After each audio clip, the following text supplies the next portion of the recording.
Assalamualaikum warahmatullahi wabarakatuh dan salam sejahtera. Saya Annalisa Hamdan akan membentangkan kajian saya yang bertajuk Reka Bentuk M. Hutagogi untuk Institusi Pendidikan Tinggi, satu analisis keperluan. Pembentangan ini terdiri dari 5 bahagian iaitu pengenalan, pernyataan masalah, sorotan kajian, metodologi dan kesimpulan. Seperti yang kita sedia maklum, teknologi berkembang dengan begitu cepat. Pertumbuhan teknologi yang pesat telah menjadi penyebab wujudnya e-pembelajaran, M-pembelajaran dan pembelajaran dalam talian. Oleh itu, Kementerian Pengajian Tinggi telah memperkenalkan Massive Open Online Course yang dilaksanakan di peringkat pendidikan tinggi pada tahun 2014.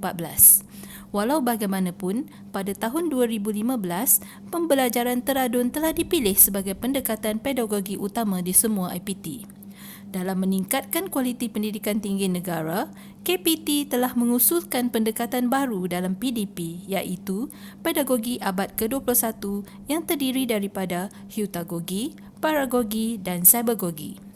Walaupun pembelajaran teradun dan pedagogi abad ke-21 berada dalam tempoh pelaksanaannya, namun landscape pendidikan negara telah berubah dengan sekelip mata. Mari kita saksikan klip video ini.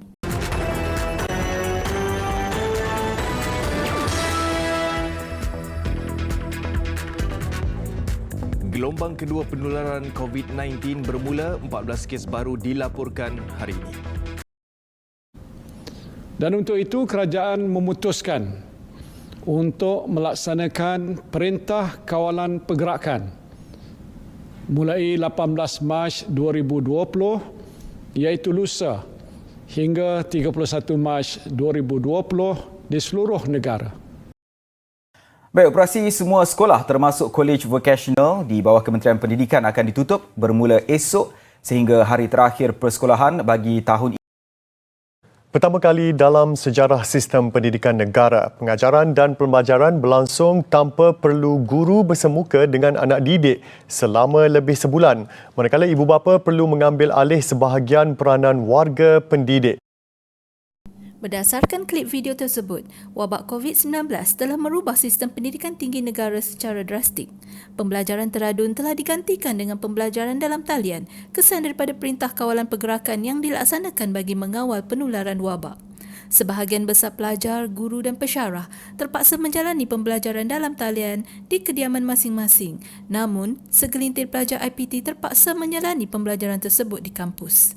Walau bagaimanapun, terdapat beberapa cabaran dan isu yang terpaksa ditempuhi oleh pelajar, ibu bapa dan guru seperti yang kita lihat pada keratan akhbar ini.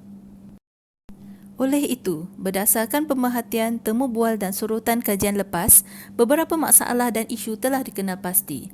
Pertama, pembelajaran teradun digantikan dengan pembelajaran dalam talian walaupun sistem pendidikan tinggi negara masih belum bersedia mengendalikan pembelajaran dalam talian. Kedua, pembelajaran dalam talian memerlukan capaian internet yang stabil terutama sekali ketika penyampaian PDPR melalui aplikasi Google Meet, Zoom, Google Classroom dan sebagainya. Walau bagaimanapun, dapatan kajian lepas menunjukkan sebahagian besar pelajar mengalami masalah capaian internet yang lemah terutama sekali di kawasan pedalaman. Ketiga, kekurangan kaedah pedagogi yang bersesuaian dengan pembelajaran dalam talian telah dikenal pasti. Pertukaran pembelajaran bersemuka dan pembelajaran teradun kepada pembelajaran dalam talian sepenuhnya telah mengakibatkan kecelaruan pemahaman dalam kalangan pendidik. Selain itu, terlalu banyak pembelajaran dalam talian yang menggunakan pendekatan pembelajaran berbeza oleh pensyarah dan guru. Ini menyebabkan pelajar keliru dan merasa terbeban untuk mengikuti pembelajaran secara dalam talian. Keempat, pemahaman terhadap kandungan pembelajaran juga menjadi salah satu isu dalam pembelajaran dalam talian.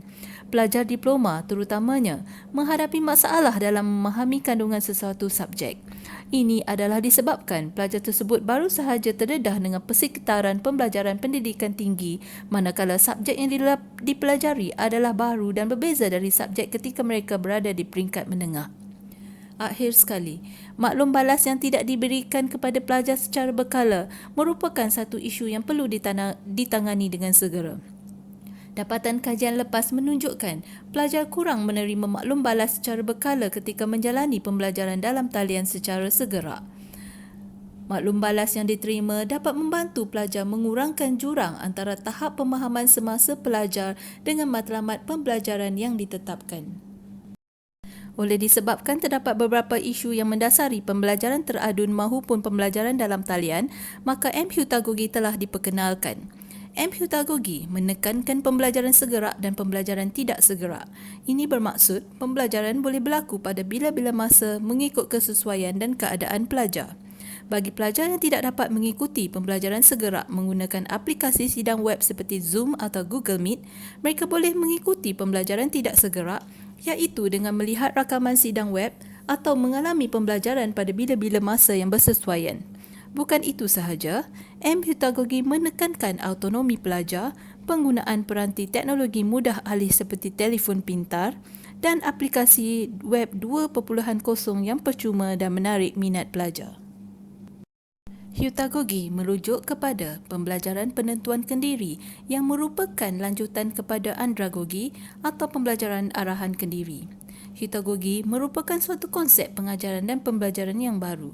Walau bagaimanapun, istilah hutagogi telah ditafsirkan dan diberi pelbagai makna dari masa ke semasa. M-Hutagogi merupakan lanjutan kepada pendekatan hutagogi yang sesuai untuk pembelajaran abad ke-21 dan pendidikan 4.0. M-Hutagogi mengutamakan pendekatan berpusatkan pelajar dan autonomi pelajar. Ini bermaksud M-Hutagogi memberi penekanan yang lebih kepada pelajar berbanding pengajar, manakala pengajar akan bertindak sebagai fasilitator dalam proses PDP. Penggunaan teknologi dalam PDP telah terbukti sebagai elemen penting dalam M-Hutagogi atas sebab keberkesanan M-Pembelajaran. Oleh itu, M-Hutagogi dapat dianggap sebagai pendekatan pembelajaran holistik yang memberi fokus kepada pembentukan keupayaan pelajar dengan pembelajaran dianggap sebagai proses proaktif manakala pelajar merupakan ejen kepada pembelajaran mereka sendiri. M-Hutagogi sebenarnya telah dipraktikkan oleh guru atau pendidik di seluruh dunia apabila mereka menerapkan pendekatan hutagogi, M-Pembelajaran dan penggunaan aplikasi web 2.0 ke dalam proses PDP. Dengan erti kata lain, M-Hutagogi diberi nama berdasarkan kombinasi M-Pembelajaran, hutagogi dan aplikasi web 2.0. Aplikasi web 2.0 telah dikenal pasti menyokong pembelajaran teradun. Walau bagaimanapun, M-Hutagogi berbeza dengan M-Pembelajaran kerana M-Hutagogi mempunyai ciri-ciri tertentu.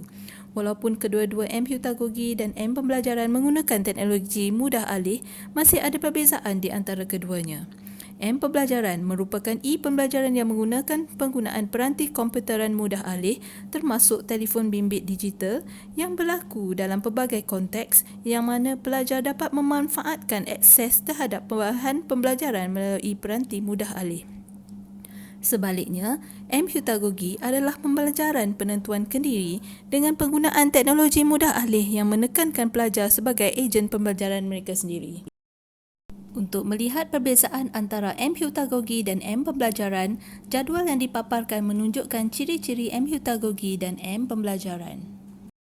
Kajian ini bertujuan untuk mengenal pasti keperluan untuk mereka bentuk M-Hutagogi dalam kalangan pelajar ijazah sarjana muda pendidikan di institusi pendidikan tinggi awam di Malaysia. Reka bentuk kajian ini adalah kajian analisis keperluan yang dijalankan untuk menentukan sama ada terdapat penyelesaian yang sesuai untuk kajian lanjutan. Kajian ini melibatkan temu bual separa berstruktur dan senarai semak soalan pelbagai pilihan untuk meninjau pandangan dan pengalaman responden tentang hutagogi, teknologi mudah alih dan aplikasi web 2.0. Pelajar prasiswaza IPT dari Universiti Awam merupakan populasi kajian ini. Pensampilan bertujuan digunakan terhadap 10 orang responden dalam kajian ini. Instrumen kajian yang digunakan adalah protokol temu bual dan senarai semak bagi soalan pelbagai pilihan. Rajah menunjukkan kajian reka bentuk dan pembangunan 5 fasa dengan kaedah Fuzzy Delphi. Kesimpulan, kajian analisis keperluan perlu dilaksanakan untuk meninjau keperluan dan kesediaan pelajar dalam menjalani pendekatan pembelajaran M-Hutagogi. Kajian ini memberi panduan dan hala tuju bagi penyelidik untuk mereka bentuk M-Hutagogi. Akhir sekali, kajian ini dapat memberi sumbangan terhadap metodologi dengan kombinasi beberapa jenis reka bentuk kajian yang digunakan dalam kajian ini. Sekian, terima kasih.